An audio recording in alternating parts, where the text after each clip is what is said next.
I find it's such a challenge today, especially with social media, with all this kind of media being thrown at us all the time. It's almost like it's so easy to have our thoughts Oh, shaped yeah. by all this stuff coming to us, let alone our family, our culture, all that kind of stuff. There's also this other, tidal wave of stuff. How do you keep, I guess, like a sane mind through all of this? How do you keep this mindset that's ready for lucky occurrences in the Mhm. face of all the stuff that's telling us we're not good enough, we need to buy this, we need to take this program because we're like, all the stuff that's telling us otherwise? It's a wonderful question, Jesse, because you have to be disciplined about what you consume and how you consume it. As citizens of the world, I like to be informed.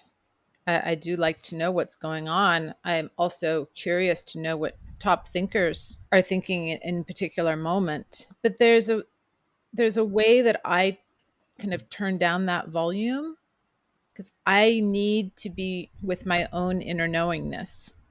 I need to be with my intuition. The way that I come to new insights, to true breakthroughs, is by allowing the inner voice to come forth. And so to simply be bombarded by more things to read, whether it's social media or books, more things to watch, more things to listen to, I do try to be quite selective. So for myself, I do like a scan. So I have a general knowledge of what's happening, and I'm pretty quick at that scan at this point. I resist any headlines that are obviously clickbait that are meant to be drama inducing because that's just an energy pit that I'm not really keen to feed, if you will. So for myself, I do this scan, and then I might choose two or three things in a day that I feel energetically are right for me and that are substantive, thoughtful commentary from people that I respect or am coming to respect. And then I make sure that I have time for myself to be with my own insights, to be with my own thoughts, because it's in that time that the influences start to make sense. And I say it that way because you can rely on the truth that what you are drawn to is for you.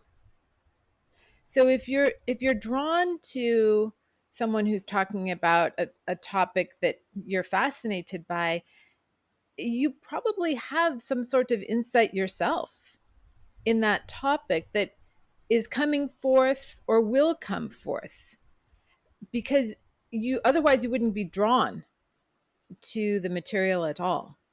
So there's this creation process, if you want to think of it that way, that's going on with all the influences that you are thoughtfully choosing to consume rather than allowing these influences to be fed to you. I think that's the real difference. And Hmm. then giving yourself space to start to allow it to all mix together, to be integrated with your own insights, your own knowledge, your own sense of curiosity.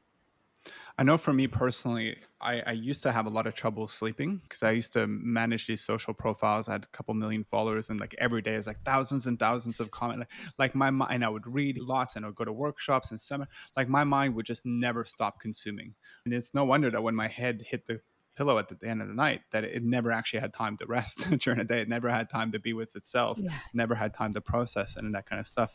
And arguably, like I live in an even crazier city now. Like I just everything around me is buzzing all the time. But just taking that 20 minutes, half an hour every single day to meditate, to be with my own thoughts, has actually made me a lot more resilient, I think, to all that stuff that can be driving me down, that's not actually sending me in the right direction.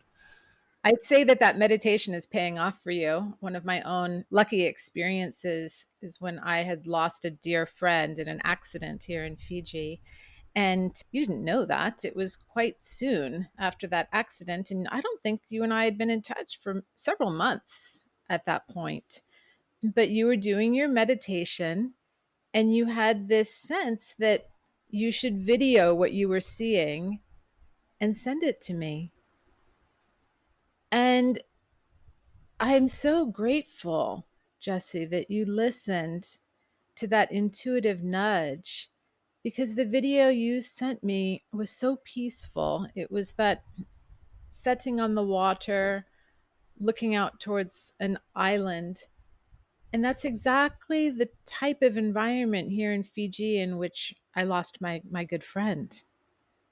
And so, we can't underestimate that when we listen to our intuition, that does fall under being lucky. And I was the lucky recipient of your meditative video that day. So thank you so much for that. I've forgotten about that. Yeah. It's funny how those things happen even now, and like the fact that we were like oceans apart from each other, and even more so back then, but we can still be connected through thoughts and ideas and through vibrations or whatever you want to call it. I think that's pretty fascinating.